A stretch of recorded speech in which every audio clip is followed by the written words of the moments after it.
రెడ్డికి మరొక breaking update చూద్దాం. తిరుమల శ్రీవారి ఆలయంపై మరోసారి విమానం చక్కర్లు కొట్టింది. ఆగమ శాస్త్ర నిబంధనలకు విరుద్ధంగా ఆలయంపై విమానాలు వెళ్లడంపై భక్తులు ఆగ్రహం వ్యక్తం చేస్తున్నారు. తిరుమల శ్రీవారి ఆలయాన్ని నో ఫ్లయింగ్ జోన్ గా ప్రకటించాలని అనేక మార్లు కేంద్రాన్ని కోరారు. కానీ కార్యరూపం దాల్చలేదు. ప్రస్తుతం రాష్ట్రంలో ఎన్డీఏ కూటమి అధికారంలో ఉంది. అయినా కూడా ఆలయంపై నుంచి విమానాలు వెళ్లడంపై భక్తులు విస్మయం వ్యక్తం చేస్తున్నారు. కేంద్రంలో బీజేపీ ప్రభుత్వం ఉన్నా ఆలయంపై నుంచి విమానాలు ఎలా వెళ్తాయంటూ భక్తులు ప్రశ్నిస్తున్నారు. శ్రీవారి ఆలయాన్ని నో ఫ్లయింగ్ జోన్ గా తీసుకురావడంలో రాష్ట్ర ప్రభుత్వం విఫలమైంది అని భక్తులు ఆగ్రహం వ్యక్తం చేస్తున్నారు.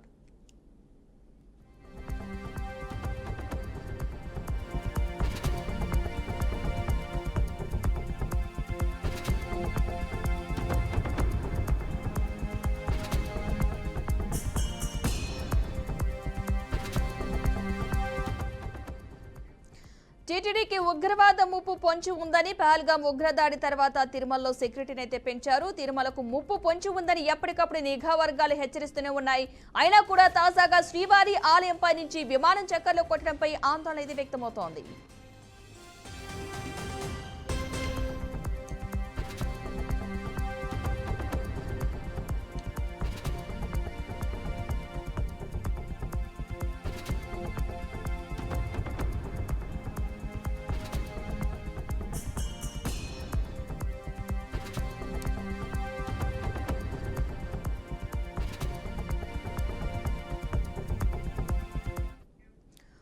ఇదే అంశానికి సంబంధించిన మరింత సమాచారాన్ని మా బ్యూరో చీఫ్ గోపీనాథ్ మరింత సమాచారం అయితే అందిస్తారు. గోపీనాథ్ చెప్పండి.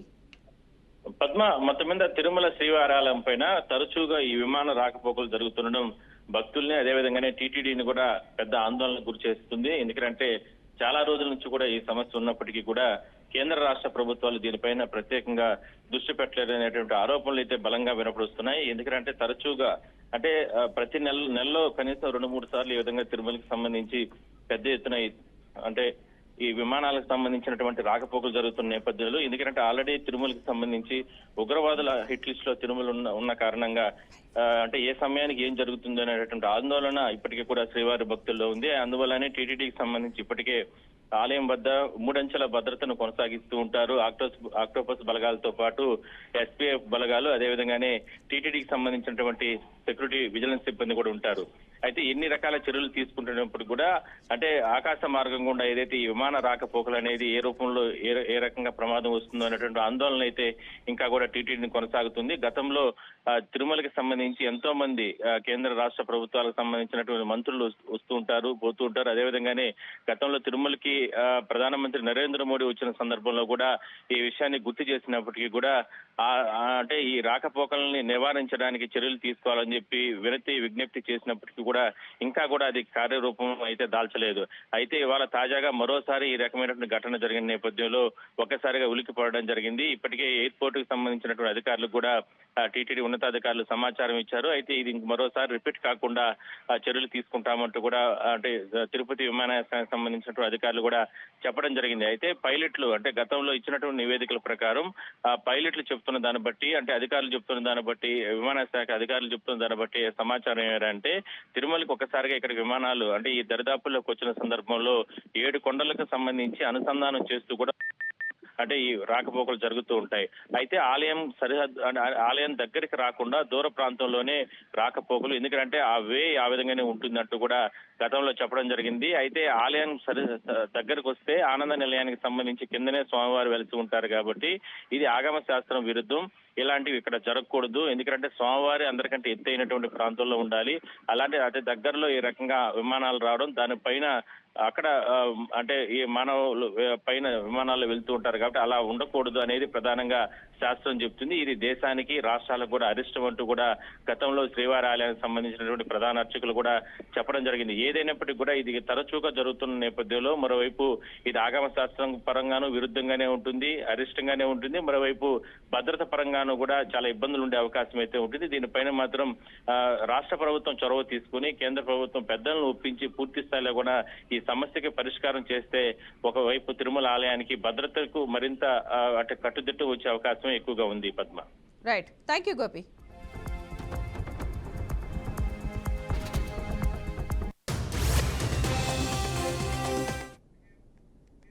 విద్యా వైద్యానికి తమ ప్రభుత్వం ఎక్కువ ప్రాధాన్యత ఇస్తోందని సర్కార్ ఆసుపత్రులపై పేదలకున్న అభిప్రాయం మారేందుకు చర్యలు తీసుకుంటున్నామని ముఖ్యమంత్రి రేవంత్ రెడ్డి అన్నారు. సామాజిక బాధ్యతగా ఏడాదిలో ఒక్క నెల రోజుల పాటు ప్రభుత్వ ఆసుపత్రిలో పనిచేయాలని ఈ రాష్ట్రంలో ఉన్న ప్రైవేటు డాక్టర్లకు సీఎం పిలుపునిచ్చారు.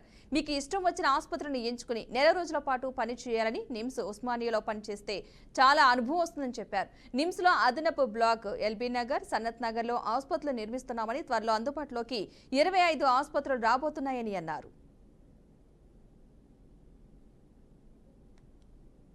రాష్ట్రంలో హైదరాబాద్లో ఇంత గొప్ప హాస్పిటల్ ఉన్నది అని గుర్తించడం, ప్రపంచ దేశాలందరికీ తెలిసేట్టుగా వాళ్ళు చెప్పడం వల్ల మన నగరం యొక్క ప్రతిష్ట పెరిగింది. అందుకే ఈ రోజు రాష్ట్ర ప్రభుత్వం వైద్యం మీద ప్రత్యేకమైన శ్రద్ధ పెట్టి కార్పొరేట్ సెక్టర్లనే కాకుండా ప్రభుత్వ రంగంలో కూడా ఈ వైద్య సహాయాన్ని అందించాలని మోర్ దాన్ 100 years హిస్టరీ ఉన్న ఉస్మానియా హాస్పిటల్ ఇప్పుడు అక్కడ బిల్డింగ్ కానీ అక్కడ ఉన్న ఇన్ఫ్రాస్ట్రక్చర్ సమస్యలను ఎదుర్కొంటుంది అని చెప్పి గుర్తించి గోషా మహల్లో 30 ఎకరాలలో 2700 బెడ్స్ తోని దాదాపుగా 3000 కోట్లతోని ఈ రోజు నూతనంగా ఉస్మానియా హాస్పిటల్ ని మనం నిర్మించుకోబోతున్నాం, పనులు ప్రారంభించినాం. ఇది పేదలకు వైద్యాన్ని అందించడే కాదు, చదువుకునే విద్యార్థులకు చదువుకోవడానికి సరైన వసతులు కల్పించడంతో వాళ్ళు one of the best doctors గా వాళ్ళు నేర్చుకోవడానికి అవకాశం ఉంటుందని, అదే విధంగా నిమ్స్ లో కొత్తగా న్యూ బ్లాక్ ను ఒక 2000 బెడెడ్ తోని నిమ్స్ లో కొత్త బ్లాక్ ను మనం స్టార్ట్ చేసుకుంటున్నాం. అదే విధంగా వరంగల్ లో ఇంకొక 2000 బెడెడ్ హాస్పిటల్ ని మనము నిర్మించుకుంటున్నాం, ఆల్మోస్ట్ కంప్లీట్ అయ్యే స్టేజ్ లో ఉంది. అదే విధంగా టిమ్స్ అల్వాల్ సికింద్రాబాద్ లో అల్వాల్ లో ఇంకొక 1000 బెడెడ్ హాస్పిటల్ ని మనం కట్టుకుంటున్నాం. అదే విధంగా ఎల్బీ నగర్ లో కూడా ఇంకొక 1000 బెడెడ్ హాస్పిటల్ ని కట్టుకుంటున్నాం. సనత్ నగర్ లో ఇంకొక 1000 బెడెడ్ హాస్పిటల్ ని కట్టుకుంటున్నాం.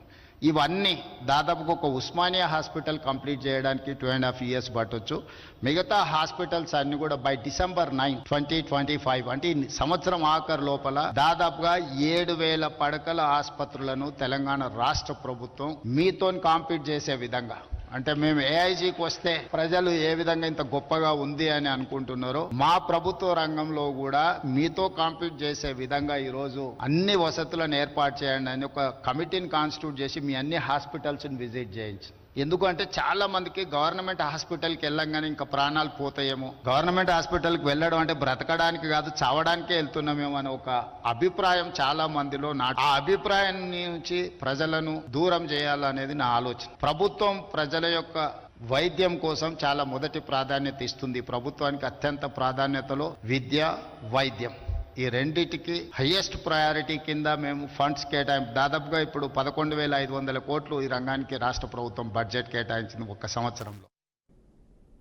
Jadcherla MLA Anirudh Reddy hot comments చేశారు. ఏపీ సీఎం చంద్రబాబు కోవర్టులు తెలంగాణలో ఉన్నారన్నారు.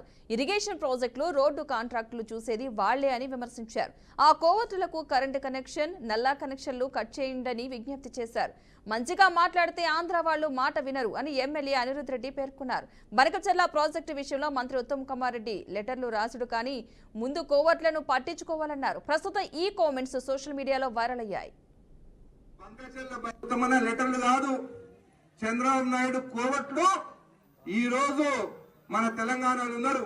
ఇరిగేషన్ ప్రాజెక్టు వాళ్ళే, రోడ్లు కాంట్రాక్టు వాళ్ళే, దందాలు హైదరాబాద్ కూడా వాళ్ళే.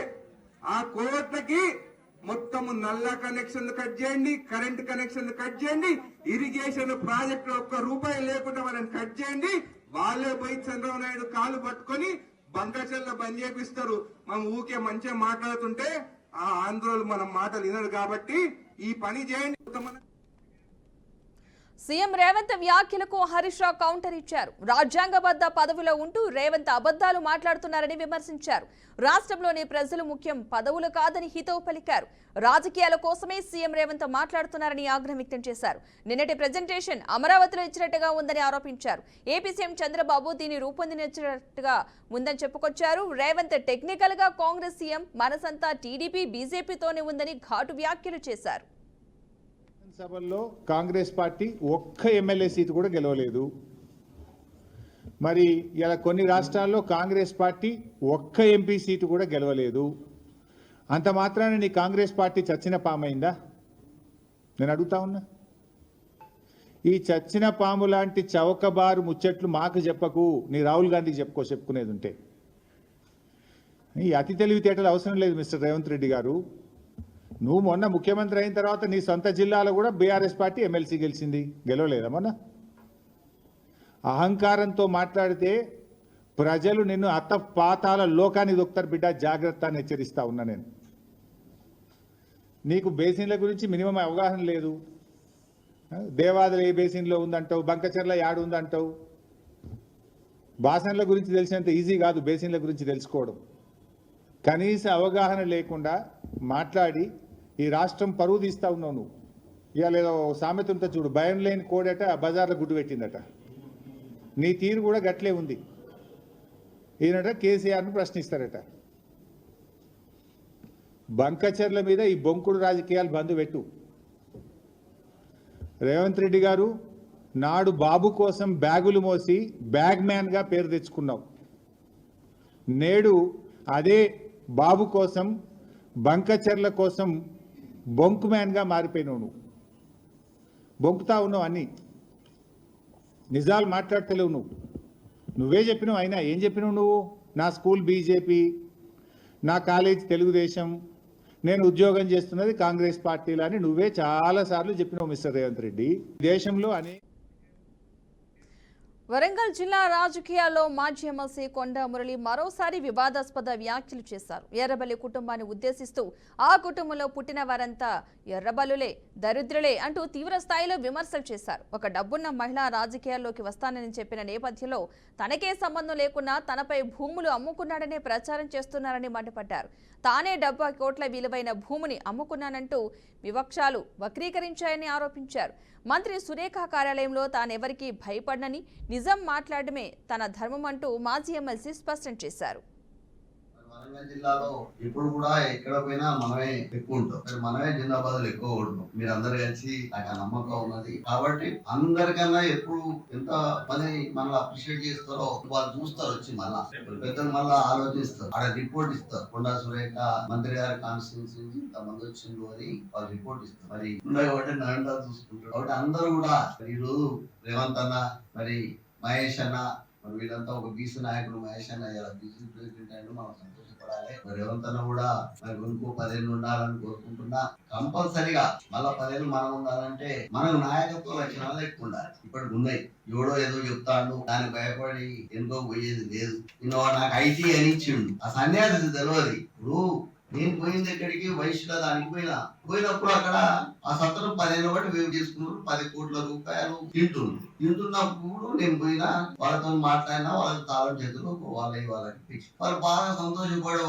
ఉన్నదంటే పైసలు ఉన్నామే. ఆ తల్లి ఏమన్నదంటే నాతోని ఎలక్షన్ నీకు పోయేకైతే నేను పైసలు ఇస్తాను అంటే నేను వద్దు తల్లి, నేనే మొన్న 70 కోట్లు అమ్ముకున్నా అంటే దాన్ని ఎలక్షన్ కమిషన్ కి ఇచ్చిండు. ఈడ ఎర్రబల్లులు ఉంటాయి, మన దగ్గర లేవు, ఇలా లేవు ఎర్రబల్లులు. ఆ కుటుంబం దరిద్రమైన కుటుంబం. ఆ కుటుంబంలో పుట్టిన ఆడోళ్ళు మూల కానీ మొదలు పెడితే అన్ని దరిద్రాలే. అన్నదమ్ములు ఇద్దరు దరిద్రం. మరి వాళ్ళ పరిస్థితి వాళ్ళేదో అన్నారని నేను భయపడా. నేను కంపల్సరిగా మీ అనుకుంటా ఎప్పుడు కూడా ఇలా ఇంట్లో విషయంలో కూడా నేను చెప్పిన పెద్ద లీడర్లకు కూడా కొంత ఇంపార్టెన్స్ ఉండాలి వాడాలన్నా, అంటే వాళ్ళు చెప్పినవి కూడా నడవాలి అని మరి మనోళ్ళకు ఇప్పుడు చెప్పడం జరిగింది. తీసుకొని ఒక్కొక్క లీడర్ గా 5 ఇండ్లు ఇప్పించే కార్యక్రమం మన అందరూ కూడా సమానంగా ఇల్లు ఇప్పించేస్తా. మనోళ్ళు పేదోళ్ళు ఎవరుంటే వాళ్ళకి ఇల్లు ఇప్పించే కార్యక్రమం ఉంటది. మరి దాన్ని దృష్టిలో పెట్టుకుని మీరందరూ కూడా మరి వరంగల్ జిల్లాలో ఇప్పుడు కూడా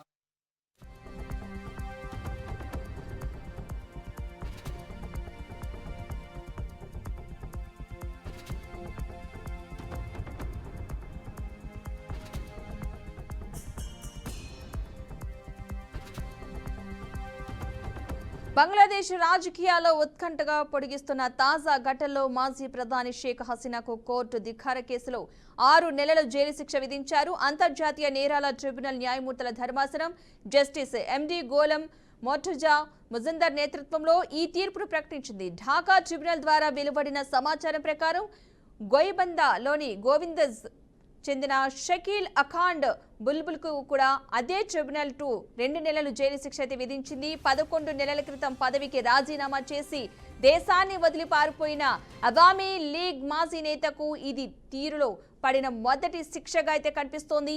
ఈ నిర్ణయంపై షేక్ హసీనా ఎలా స్పందిస్తుందో విశ్లేషణ జరుగుతోంది.